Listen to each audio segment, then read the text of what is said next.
What does it mean to run a small but sustainable, values-driven business in podcasting? I've got Bryan Barletta on the show to discuss. Special thanks to our partners for making Sounds Profitable possible. Check them out by going to soundsprofitable.com and clicking on their logos in the article. Welcome to Sounds Profitable Ad Tech Applied. I am Arielle Nissenblatt. On the show today, Bryan Barletta speaks with Amanda McLoughlin, founder of Multitude Podcasting and host of several shows on Multitude's network. Bryan and Amanda speak about host-read ads, finding advertisers, dedicated audiences, running a small business, and lots more. I am here now with Bryan to introduce their chat. Then you'll hear that interview, and then I'll be back with Bryan to discuss some key takeaways. First, let me welcome you to the show, Bryan. How's it going? It's good. It's good. I had a recent addiction, non-podcast addiction. How? Marvel Snap. It's a mobile game. What is that? God, it's really fun. I love all those card games and like Magic the Gathering and stuff like that, but I just have no time for them. And all the mobile ones feel terrible. And I'm a super Marvel superheroes addict. Like prime time for me that every movie apparently out there is just a Marvel movie in disguise or some sort. I'll get sick of it at some point, but it's really neat to share that with the kids. And Marvel Snap is like 3 minutes of gameplay where you play like 6 rounds real quickly to drop cards. And as you unlock more cards, there are different superheroes with different abilities. And I'm just addicted to it. So if you are looking for a quick holiday fix on your computer or phone, this episode is not sponsored by Marvel Snap. I was going to say. But it probably should be. It probably should be with our giant And I influence. imagine you get extra lives if you listen to a podcast episode, God, right? That's brutal. I didn't realize we were going there, but I'll take it. Yep, absolutely. If you run out of lives, you can listen to 6 episodes of Sounds Profitable right there in the app. What about you? What's going on with you? We're deep in the throes of the holiday season. We are still recording this. We did 2 back-to-back. If you listen to the last one, this is the same day, minutes later, the day before Thanksgiving. Can you imagine? Yeah, what's on your holiday list this year? I feel like I need a new boom arm because I moved recently for my mic and I bent it the wrong way. So right now it is hanging on by a thread. So that is on my holiday wish list. Oh my if goodness. anybody is feeling generous. Well, then, I'm feeling generous. Put that where Sounds Profitable is picking that up for you. I can't believe you said that on the podcast as my co-host for so long. I would have just picked that up for you. It's coming in tomorrow. We're Amazon. Can they deliver on Thanksgiving? They probably do. That feels gross, but they probably do. Let's not take part in We'll that. set it for Sunday delivery then, which might feel worse. I don't know. But you know what? That's Sounds Profitable's holiday gift, one of many to Arielle. We're going to get you a nice new boom arm. We'll let Marcus DePaula help us pick the right one. He's so good. He knows really everything. Good at that. He, in your Discord, it was really funny. Me and him were talking and, the headphones I have are open ear.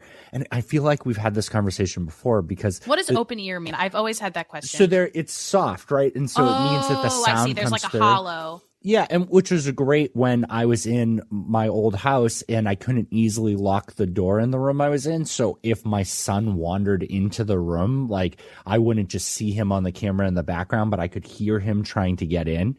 Wow. But now, I have a locked door and I'm in an outside garage. So it's way easier, but now it bleeds into the microphone. So Marcus, it's very funny. Marcus did what he always does. And he privately messaged me. He's like, hey, I want to share this in the group, but here's the headphones that I really recommend for you. And I looked through them. They're awesome. He's like, yeah, you need somebody in the area. I found somebody that will come like do a scan of your ear. I was like, that's super cool. He's like, yeah, they're only $1,200. They're on sale for Black Friday. And I was like, I hate you. In what world? I hate you. Oh, but I look at those and then I say that to my wife who made me buy this really nice chair that I have. And she's like, you are on the phone 8 hours a day. It's an investment. 4 days a week. Yeah. Well, it's just like, so my brain doesn't melt. And you got to support your lumbar too with a good chair. I got quite the chair for those of you not on the video version of the show that does not exist. I'm wheeling in backwards here showing Arielle. The Logitech Herman Miller chair that I bought when Sounds Profitable launched, and I got my first partnership. The first partnership, that's what I used the entire check to buy a chair so that I could sit in it all day. But yeah, that's the deal there. That's what's on my wish list right now. Speaking of tech, I moved recently and I got a standing desk, which is awesome. And then I also got a treadmill to go under my desk, so I can now do walking work. It is I love awesome. that. I'm so burnt. The problem is in my head, I've definitely worked with a handful of CROs that 100% would take a call from a Peloton. And I'm not going to do it while I'm like on calls per se, but I could. now I'll have to get the treadmill. We'll do ad tech walking with Bryan and Arielle. I was absolutely influenced by TikTok, by the way. And when I went to buy my treadmill after months and months of research, I went to the TikTok of the person that I was influenced by, and I bought it from her code because she deserves that, because codes rule and we should support creators. Are you saying that there aren't podcasters out there that are talking about standing desks and treadmills? I have not standing desks for sure. Walking treadmills for a desk, I have not come across a podcast that talks about it yet. That's wild. Missed opportunity. Arielle could be your next influencer. Forget about just getting her on the podcast. Get her to represent your standing desk and treadmill. Honestly, I should do video content about this because I plan to walk 20 miles a day eventually when I ramp up. Bryan. Yes. Enough about gadgets. Let's talk about Amanda. Let's talk about your conversation with Amanda at Multitude. In a moment, we're going to hear your conversation. You spoke with her a few weeks ago. But before we do, first, please tell me how you came across Amanda and Multitude. You know, I've been impressed with Multitude. When I started building out Sounds Profitable, audio dramas are what I'm drawn to. And so I had a chance to talk to some of the great companies in here. You know, the last podcast we did was with Realm, really close with the team at Fable and Folly, and Multitude came up a lot too. And Amanda came across my radar because of the fact that she treated it like a business. I have a very nerdy background. I have struggled a lot in my personal life with the fact that like I interact with people about their nerdy hobbies, and I remind them that it could be a business or a career, and I've lost friends over it because I definitely am a little bit too business minded. But when I meet people like Amanda, it's always interesting because we just hit it off, right? We hit it off because we understand that intersection between hobby and how to make it profitable, or where it shouldn't be profitable and where you really need to define that it is a hobby. And I think that Amanda's done a really solid job of that. I think, it's been really exciting to watch Multitude grow. They had a digital festival, which had some great speakers. Oh, yeah. Some really cool things. And it's going to be my priority next year to highlight things like that because Amanda understands the same value I do. The people that we need to reach and educate are the people who don't have an expense account. They're not the people who are going to be able to come out to podcast movement necessarily, but they are still incredibly valuable. And it is a lot of effort to get in front of them. So we're going to collaboratively do that together as an industry. That's how we're going to grow in the next few years. So that's how Amanda came across my radar. She hit on all the right things. She was in an area that needed growth, and she was kind of doing it. And so we've stayed in touch. We haven't had a lot of opportunities directly to work together, but I knew that I wanted to talk to her about how she sold ads because there are so many competing mindsets on the right way to sell ads. And Amanda, who might not be completely right for everybody's point of view for how to sell ads, has done right by her network consistently. And that needs to be highlighted. People need to see that those are options. We'll get into all of that in just a second. I want to add some context to Multitude. They are the network behind shows such as Pale Blue Pod, which is new, Games and Feelings, Join the Party, Spirits, and a lot more. These shows have dedicated fan bases, and Amanda and the team make it their mission to nurture both the creators of their network and the advertisers that they choose to work with. She really sees it as a symbiotic relationship. Amanda illustrates this beautifully in the chat that you're about to hear, so let's get to it.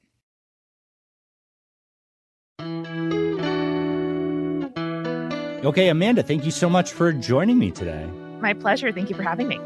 So, Amanda, can you introduce yourself and tell us a little bit about Multitude? Absolutely. My name is Amanda McLoughlin. I am the CEO of Multitude, which is a podcast collective, consulting, and ad sales agency supporting small businesses and independent podcasters who really strive to build community around their podcasts. We started out as a collective of friends making podcasts in 2017, and now we've grown into a full service company where we help, big corporations make and market and build community around podcasts, and we help everyday people start shows, and moreover help more than 25 podcasters earn a living making podcasts through quality host-read ads. That's really awesome. I think that there is such an opportunity right now, and I think we're going to see a resurgence in like core podcasting, like middle podcasting. And I think now's the time for companies like yours to exist. And when me and you first connected, a lot of the content you were doing at that point was audio drama. Is that still the case? Yes, we produced a sitcom called Next Stop in 2020, conveniently recorded just before the pandemic and released as lockdown began. And that was definitely part of our early entree into podcasting, both the content we really enjoyed and the stuff that we were putting out there, and was really my first lesson in ad sales, where I realized, I heard this kind of myth repeated again and again, that fiction was really hard to sell and that, nonfiction was a much surer bet in terms of making money. And I just found that not to be true. When you understood what the show was, you were able to tell advertisers, actually, the listen through rates are incredible. People finish episodes, they listen to them in order. When they start the show, they catch up on the back catalog. That was really the place that I learned that your catalog, all the episodes you release of your podcast, are equally as valuable as others. And it really, gets me frustrated when I hear people say, oh, the back catalog, is something you can throw some dynamic ads on, you can throw some programmatic on there, who cares about it? I don't agree. I think if someone's making the choice to listen to your podcast right now, whether they're starting from 2015 at the beginning or 2010, or catching up with an episode that came out yesterday, that is somebody who's choosing to spend time with you and your work and your voice right now. And their download counts just as much as anybody else's. And they really deserve the respect and attention that I think a really good, well-fit host read ad brings. Listeners are sophisticated. They know the difference between a, radio style ad kind of yelling at them in their ears with weirdly mixed volume about a product they have no interest in or a region they're not in, and a host read ad that actually means something and is tailored to them and what they want. I couldn't agree more. I consume so much audio drama content. Like, I think it's probably the primary thing I listen to. I struggle recently getting back into audiobooks because they feel hollow, right? It's one person reading at me versus people interacting. I mean, even some of the audiobooks or Audible experiences I've been digging into are full cast and, acted, and things that were audiobooks that are turned into more of a production. And it's really engaging. And I mean, one of the ones that I listened to this year was Ars Paradoxica, which I believe ended several years ago. Mm-hmm. And if you go into Apple Podcasts right now, there's still active reviews. I'm looking at it for like most likely reviews or most relevant here. There's one from last month. Yeah. There are still people engaging with this stuff, and that's a full catalog, right? That's stuff that exists in its entirety that doesn't have anything new coming out, and it's still incredibly powerful, and people listen to it. I do think listening behavior when something is episodic or something is complete can be different. I think that we're experiencing a world where Netflix has taught us that you can skip their ads at the beginning and skip the intro and skip the recap and skip the credits at the end and then get to the next episode. So I think there's probably more value in a mid-roll than like a pre-roll or a post-roll. And I'd love to dig into that a little bit more for like binge listening. But I agree that like when I engage with an audio drama, like I'm engaged. My hands are doing something else. I'm not less likely to skip. I'm more focused on the experience I'm having. I don't know. It's such a great experience. You mentioned the hard to sell part, mm-hmm. and that stands out to me. I've spent a lot of time as sales support. Not only being in product, but being a sales engineer. Salespeople sell what has the least resistance. And when you walk in there with a buffet of options and people say, oh yeah, I'll take the daily news podcast, well, then you gravitate to it. Tom wrote that article about like surveys, right? If you keep surveying the same audience and they keep saying the Baja chicken salad's the best, and you keep focusing on that, what you do is you tailor to a specific type of audience. You tailor to people who do the surveys. You tailor to the people that are the easiest to sell to. I don't think you're going to sit here and tell us that it's easy to sell fiction or a full catalog, but I think that it's rewarding and it's valuable and it's incredibly possible. It is. And ultimately, it honors the audience and it protects the best asset of podcasters, which is the trust of their audience. People don't have to spend time with me. They don't have to spend time with my podcast. They have so many other options out there to listen to.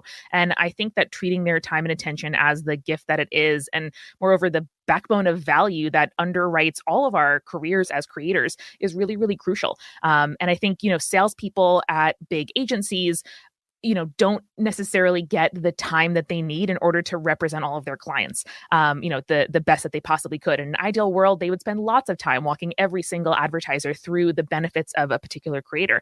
But I think that the fiction podcast listening habits that you're talking about really point out the things that draw people to podcasting in the first place, where, the bulk of Multitude's content are nonfiction podcasts. They're conversational shows where two or more people who care about each other and are invested in their friendship and relationship talk through something that they're enthusiastic about each week, whether that is mythology, movies, Dungeons and Dragons, and tabletop role-playing games, games advice, or the sitcom we have in Next Stop is the outlier in that way. But the thing that brings people back again and again is coming to hear our growth as people, our opinions that we share, and it's really our job to teach people how to be invested and why to care about the subjects that we care about the most.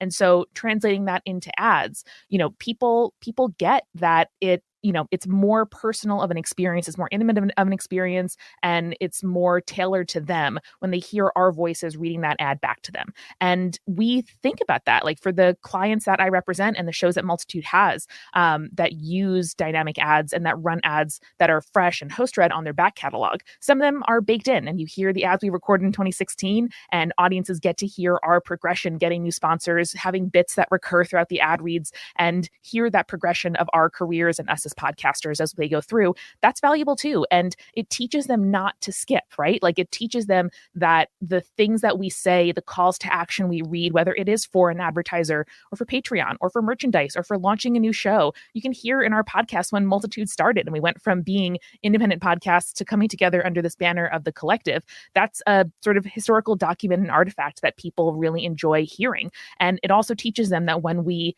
ask them to do something, it matters. And they could do it or not. But you know what? I'm really proud of the kind of click-through rate, right? Of the engagement rate of when I ask of the call to action, people come through. And that's something that I guard really preciously. I rent that out to advertisers, and that's what gives us our value there. Do you only do baked in, or do you do dynamically inserted host-read ads? It's a mix all up to what the podcaster wants. So the majority of the Multitude collective shows do baked in ads, and a number of the ad clients that we support do dynamic. And that is where we have really found success in the host-read full catalog ad for shows like the Bright Sessions, which ended more than a year ago. They're sold out pretty much on host-read ads against their back catalog, because every single month there are hundreds, if not thousands of people catching up on the show from the beginning. And it really matters that they're not hearing the same ad inserted twice or three times in the same episode, or even in back-to-back episodes, where creator Lauren Shippen does a really good job of making sure that those ads are rotated, refreshed, and interspersed too with house ads for her other shows, for her merch, for her Patreon, things like that. I think it's really important that like these focus points here, like you're talking about. First off, the content is not like it doesn't expire. I mean, I'm sure that there's some things where they reference a movie that came out this year or something, and that, that has a little bit less life to it. But I mean, it's no different than going back and rewatching your favorite sitcom. It still has value. That conversation, that topic is interesting to you. How those people interact is interesting to you. I mean, Dungeons and Daddies is another one that I'm obsessed with. I keep talking about. They did like a Screen Break or something, another show where they just create ideas, like create movies, and I'll go listen to that because I want to hear those same people talk. I want to hear their older episodes. I want to engage with them more. And You're super right. I mean, that's a coveted experience. And you're a power user, right? Like you are. I would say so. You are listening to any scrap of stuff that they put out there. Yeah. Are their core audience in the making, if you're a person who's catching up on a back catalog in order to get up to date with the new episodes now. And, it's really important for us as podcasters to provide our core audience in the making with a good on-ramp into our show. So often I've heard people from, platforms or huge agencies talk about, oh, if an episode is, older than 30 or 60 days, throw a bunch of dynamic ads on there, throw a bunch of pre-rolls, throw a bunch of post-rolls, who cares? The answer is I care. And I want to make sure that people come to expect a really premium and respected experience from me. And that, it's not just good sense, it's good business, because that ends up making them more predisposed to listen to our ads, to listen to the contemporaneous stuff we want them to do, and to feel respected. Well, then what's your strategy for that? I mean, like, when you figure out a show, how do you determine how many ad breaks there are and how many ads per break, and how, I guess, how do you figure out how to make that all flow? It sounds to me like you're actually treating your ad breaks like content, which is something that we idolize and we talk about, but I think very few people can do it, because the truth is that when you look at it, that takes a lot of people power. I think it takes, a very smart strategy to begin with. And then daily driver, the ad ops aspect of it, has to be in touch. And there's probably plenty of times where in that scenario, if you do it right, you don't have inventory to sell, which is another issue, because the response there for most organizations is add another ad break, figure it out. So how do you plan all this?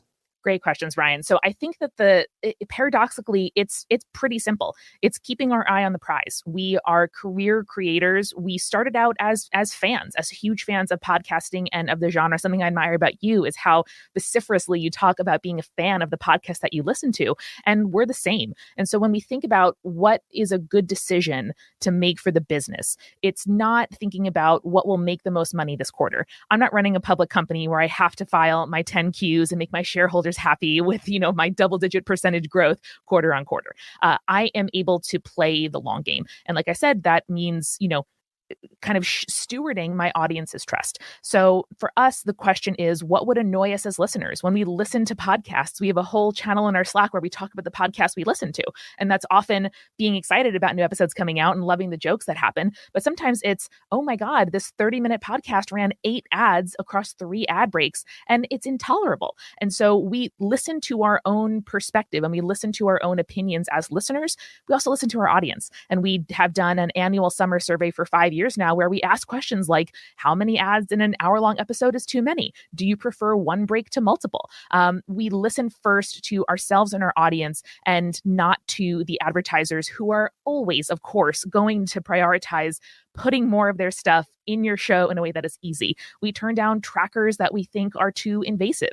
We turn down doing multiple ad breaks in our podcast because we show vast listener preference for one break with a few ads versus multiple breaks with multiple ads in them each. And so our house policy is up to 3 ads in a 45-minute podcast, all in one break. And so that is something that we're open to evolving that over time, but it's always going to be through the lens of what do our listeners find appropriate. And you know what? We communicate that to them. And our listeners really respect that we are open and transparent about, they're savvy. This isn't the internet in 2009 where a YouTuber that sells a t-shirt is going to be called a sellout. Listeners get it. They know that it takes money to make content, and anything they enjoy on the internet is being paid for somewhere, even if it's, somebody's hobby that they do at night. And so the small things, like always making sure our podcasts come out when they say they will, coming out at the same time of the same day every week, and knowing that you know what to expect. You can come to us and hear the number of ads you're used to, unless we tell you otherwise. And then they say, all right, and they get used to it.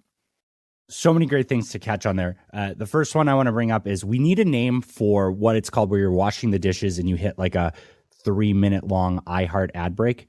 And I point them out because it's the same ad breaks every single time I listen to them. I'm calling it being whammed, and I don't think that's appropriate as we enter the holiday season, triggering for some people there. So for those of you listening, please tweet at us and let us know what we're supposed to call it, where your hands are unable to skip the terrible ads that you've encountered.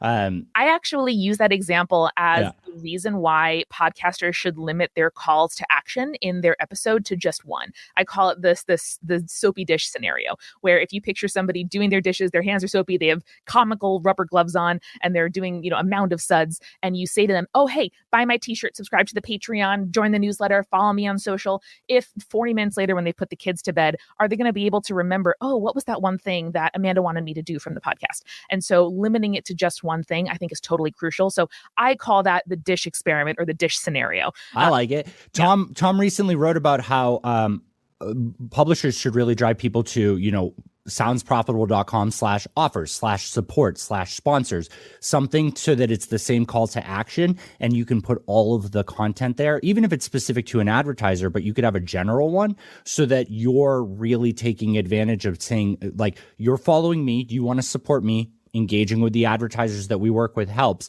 This is a place where you can curate that. I really like that too, as we've been exploring, because you could also put cost per acquisition ads there, things that are just in the background, things that do help you when it's per cost and you may not fill your ads with that necessarily. Yeah. We tried that a few years ago and actually had an issue with sort of coupon bots scraping the pages. Oh no. So it's, I think it's a delicate dance, but yeah. Glad that you brought up the affiliate and per acquisition sponsors, because that's another great way to, put those catalog spots to use. Read ads for products that you love, for fellow small businesses, for creators that you really admire, people who are maybe part of your audience. That's a thing we've been doing since 2016. And it's a huge part of our business, particularly on those back catalog ad slots where, some of our podcasters choose to also run a few programmatic slots, but we always make sure that we prioritize, of course, fresh host reads that are CPM based, but also a really robust rotation of CPA, whether it's acquisition or just affiliate style sponsors. Because again, it's interesting stuff. People can use it. They can put it to use in their real lives and they get it. They know that shopping with a code helps the podcaster. Yeah, the thing I really want to highlight there with cost per acquisition was like the primary aspect of podcast advertising for so long. And then it kind of fell off. And here's the truth of it. Some of the top 50 podcasts out there use cost per acquisition ads because they make more money than they could with a CPM. We did a test on frequency capping. There were a series of podcasts, mostly conservative media, truly, that had 4 of the same ads from the same advertiser, but not the same creative execution. It was different reads, all host read, all seemingly baked in, that were compelling stories to drive you to buy that product. And what that says to me is that those 4 ads make more on commission and make more on that acquisition cost than like $25 or $35 CPM per ad break. That's wild. And it's things that we shouldn't sleep on. If you're a book podcast, Audible, I believe through Influencer Bridge is $15 per sign up, even if it's a trial, as long as it's a new account. That's critical. You talk about the book, you tell them how much you love it. I like this. I know you will. You're listening to this for a reason. If you could try it out, you get a free trial. We benefit. These things are home runs. Yeah, especially if you are a values-led podcast. And, we take our vetting with sponsors really seriously. We are not going to promote services that I wouldn't use myself. I used to work in financial services and investment banking, and I have a very kind of keen sense of particularly financial sponsors. And the number I turn down is, you might be shocked by. But at the same time, even if I turn down that, again, like short-term, quarter over quarter, sort of easy money, so to say, then I'm able to say, all right, well, I'm going to run an ad instead for bookshop.org, where I can make a list of all the books that we've recommended on the show. They raise money for indie bookstores across the country in a co-op model, and we get a small percentage of the sales that go through that link. The listeners know that we are not, again, like recommending something to them that we would not stand behind, or trading out and kind of renting out their time where they're getting yelled at with the same like mattress liquidation ad 4 times in a row. They are instead hearing things that are actually useful to them. Yeah. People say all the time to me, won't affiliate style ads kind of de-incentivize sponsors to do CPM? And I'm like, not if it works. If it's an experiment and it helps, especially a small business, get into podcast advertising who wouldn't otherwise have the, 4 or 5 figure budget to try a huge campaign, they get to try it at truly a no risk way. And if it works, to your point, the sponsor would be the first person to say, whoa, this is going great. Let me lock in a year of CPM based buys, because the sponsor can get a better deal that way. So it is like, there are very few things in this world that are win-win. I think CPA ads on podcasts is totally one of them. Yeah. The one thing I want to end on, and I think this is really interesting, and hopefully I'm not completely out of line or wrong here, is that you're building a sustainable business that has modest margins, takes a lot of work, would be very hard to scale massively without a proportionate number of people. Like you right now with your current staff, couldn't it just double your publishers and advertiser load because of the amount of effort and work that you put in and because of your margin rate, right? You built what I think is a sustainable podcast business. I think we're in a recession. It's 2022. it's sure as shit not going to clear up until after the 2024 election. I really, truly believe that. And it's going to be really rough. I think there's a lot of paycheck companies out there that pay people very well and do very well, but they have investors that are not going to be happy about that. We're going to see some companies close. We're going to see a lot of companies merge. It's going to be tough because I think the margins we have are inflated because we're in a silo. But guess what? We've gotten big enough that big advertising is taking a look at us. Other people want their cuts. Constantly running 8-figure deficits. Yeah. Off your VC funders is not sustainable. Yeah, exactly that. And so, like, what you're building is really attractive to me because it resonates with what we're building. There's a limit to how much Sounds Profitable can grow because of how hands-on we are. I mean, all the partners we work with, we're over 100 of them, and I spend a half an hour with each of them a month. At some point, I need to figure out what that is. But it's very cool to hear somebody who's passionate about this, who understands that you're making people a livable wage, you're helping drive the industry forward, and you're standing by your principles. I'm sure there's been times where you could chase more revenue. I'm sure there's been people who've wanted to invest in you. I'm sure you've had the opportunity to double and just explore different things. Staying the course is hard in a world where everybody tells you got to sell for $50 million or whatever your idea is useless. And so I guess what I'm saying is thank you. Like, this is very cool. I think you are a great example of a company that grew from people who truly care about podcasting, stuck with the ideal, didn't dive too deep into it in like the business side of it. And we need that. We're going to need a lot of that in the next few years in podcasting because there are going to be a lot of new creators. There's going to be a lot of space for people who were let go from the Spotify layoffs, let go from Acast, Warner, all of these companies. A lot of them are creative. And a lot of them are really impressive, and they're going to have ideas, and they're going to need support and infrastructure, and they're not going to be able to support 50% of their revenue being split to somebody else. They're really going to need a partner that shepherds them through it. And that's exciting. Thank you for doing that, because I'm sure it's not easy. Thank you. No, I really appreciate those kind words. And, listen, when I made my first YouTube video in 2007, it was inconceivable to me that one person could make a living online as a creator, much less many, hundreds of thousands or millions of us at this point. And I think that is the future of the creator economy. It's not, venture and tech-backed startups that make services for creators and plan on a certain amount of churn or burning out their user base in order to cash out and sell to a conglomerate later on. It's those of us who really see our communities as a small business. We are entrepreneurs, we are small business owners. There is a huge legacy of that being the backbone of communities and of economies. And that's something that I am proud to be a part of. Whenever somebody gets in touch and says, hey, I never thought that I could do this without a huge network or without getting a day job somewhere, under whose corporate governance I really don't agree with. And Multitude is some kind of inspiration, or the resources we publish are helpful for them in navigating a part-time career or a full-time career as a creator. That is really the stuff that keeps me going. And I think COVID really taught us that, where in the first few weeks and months of lockdown, we saw all our advertising budget dry up as advertisers got skittish and canceled all of their spend. But what we saw increase is our Patreon contributions. People get it, and being able to count on your community of fellow creators and audience is what actually matters. And I think that's going to become even more true in the future. Love it. I'm very excited to have had a chance to talk to you and have you on the show. I know that you had Multitude Fest, a really cool online conference, and I'm hopeful that you're going to do it again next year. Everybody should check it out and check out some shows from Multitude. Thank you so much for joining us, and we'll talk to you again soon. My pleasure.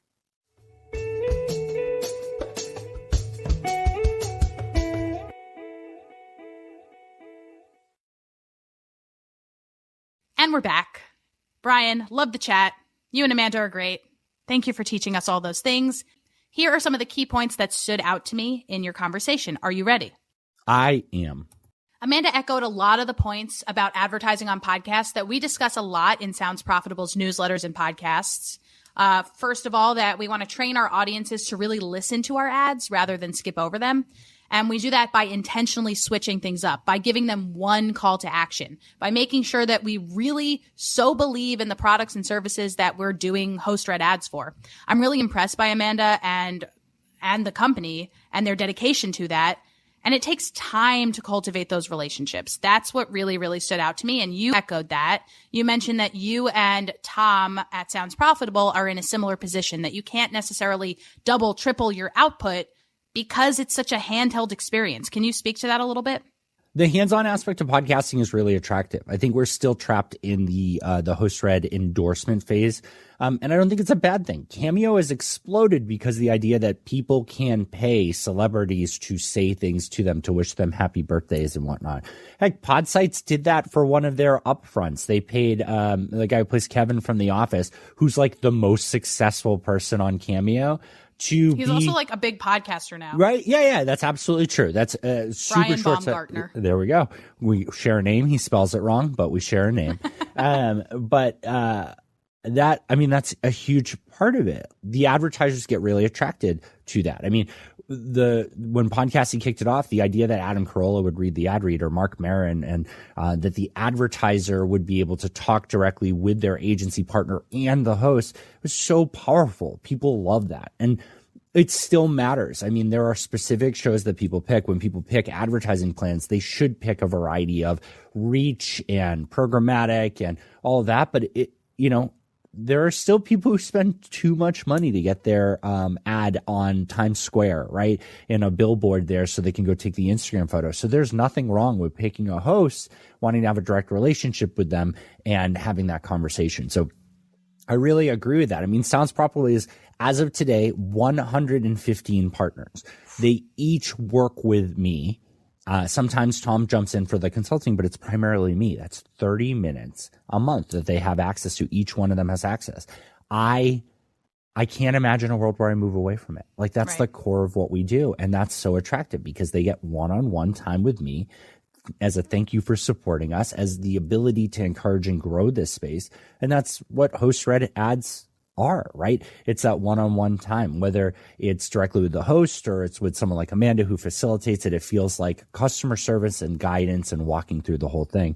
And I think you can scale it to a degree. I mean, we have more people joining. Tom joined, and Tom helps out with some of that. Gavin has been invaluable in so many things that we're doing by, fielding email questions, or responding to people who are providing notes, or jumping in with opinions on stuff. And maybe it can expand further there, but you are limited, right? You have to understand the value. You have to understand that there probably is a rate at which you can accept new partners, and also a rate at which you can increase the price without losing older partners. And that does put a cap on things, but it also really puts value on it. Yeah. We love you, partners. I agree with that fully. The holiday season has got me thinking about the fact of how many of the partners that we work with have sent us really cool things. And I need to fix that for next year, because it means a lot to me, and I want to do that to all the partners that help us be here. Truly. Amanda said that CPAs are a win-win cost per acquisition. I agree with that wholeheartedly. I think that this is a valuable takeaway both for longtime podcasters and for folks who are just getting started. It really does feel like a win-win. Why does CPA work so well? What are your thoughts on them? Okay, so think about this. Let's say the average purchase for a website is let's say it's $200, right? A lot of people aren't selling smaller products anymore. I mean, even like products on Athletic Greens, they want you to bundle, they want you to do this, it's lifetime value, all of that. Let's say you get 25 to 50% out of that value, right?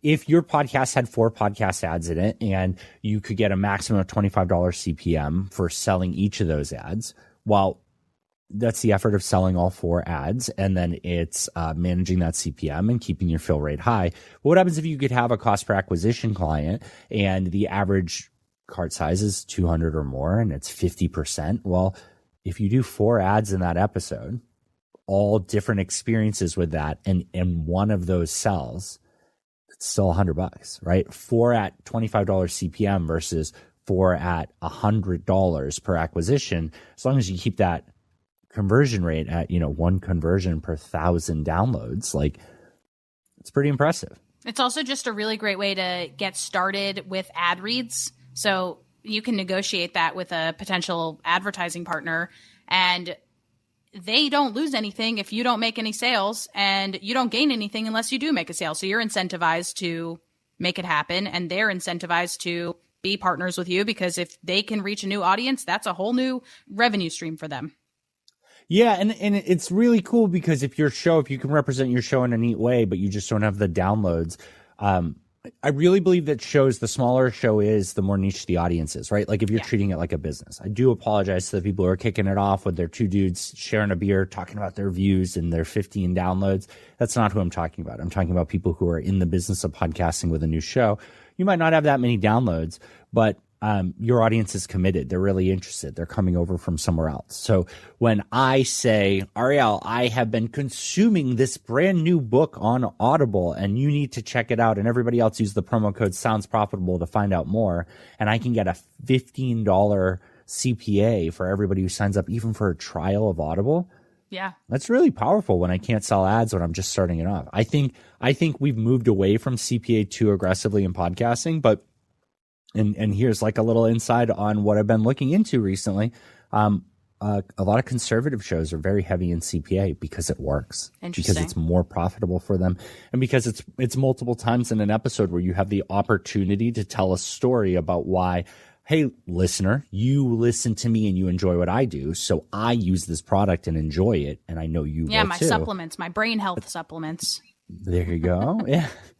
So I came across Multitude a few years ago, and I have been impressed by what Amanda and Eric are building, have been building. I think it's so impressive. I also just love their branding, so do check out their website. It's multitude.productions. It's not just a network that puts out great content, which I think that folks should check out, but it's also a really great resource hub. If you go to multitude.productions/resources, you'll find everything you need to know about starting a podcast, running a podcast, and even making money. And as you mentioned at the end of your interview with Amanda, Multitude also ran a conference this past September that went really well and had really top-notch talent. They're doing really, really cool things. Bryan, what are you most excited to see from Multitude and Amanda going forward? What did this conversation get you excited about? Amanda's strength is understanding business as a creator. I think that is so powerful. When I look at podcasting, when I look at a small business of podcasting, when you're just one show and you're representing yourself, that's wild. I have never edited an episode of Sounds Profitable that has ended up on the air. I have messed around with the edits and I've had people laugh at me. And thankfully I work with a lot of really great people who I can pay to do way better work than I have, but I understand the process and know I don't want to do it. And I can afford to do that. When you're getting started, you can't. And here's the truth of it. My background is a product manager, sales engineer, technical account manager. I love that. And I've always had fun talking, but now I'm also a salesperson.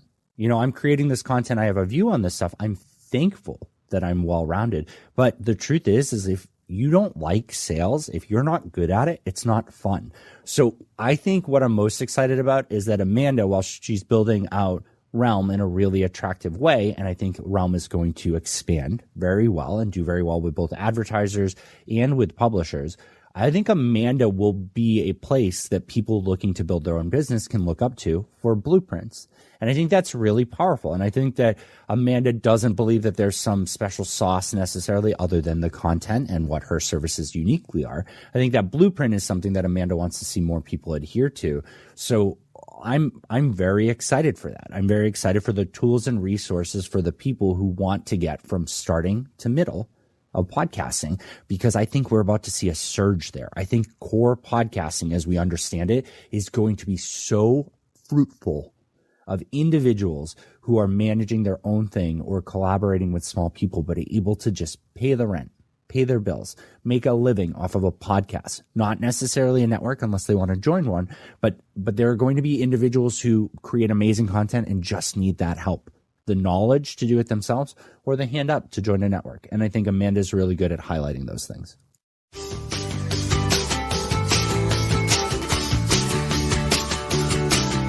Hey, what do you think about the show? We would love to hear from you. Please reach out if you have any questions or comments. You can shoot us an email. We're at podcast@soundsprofitable.com.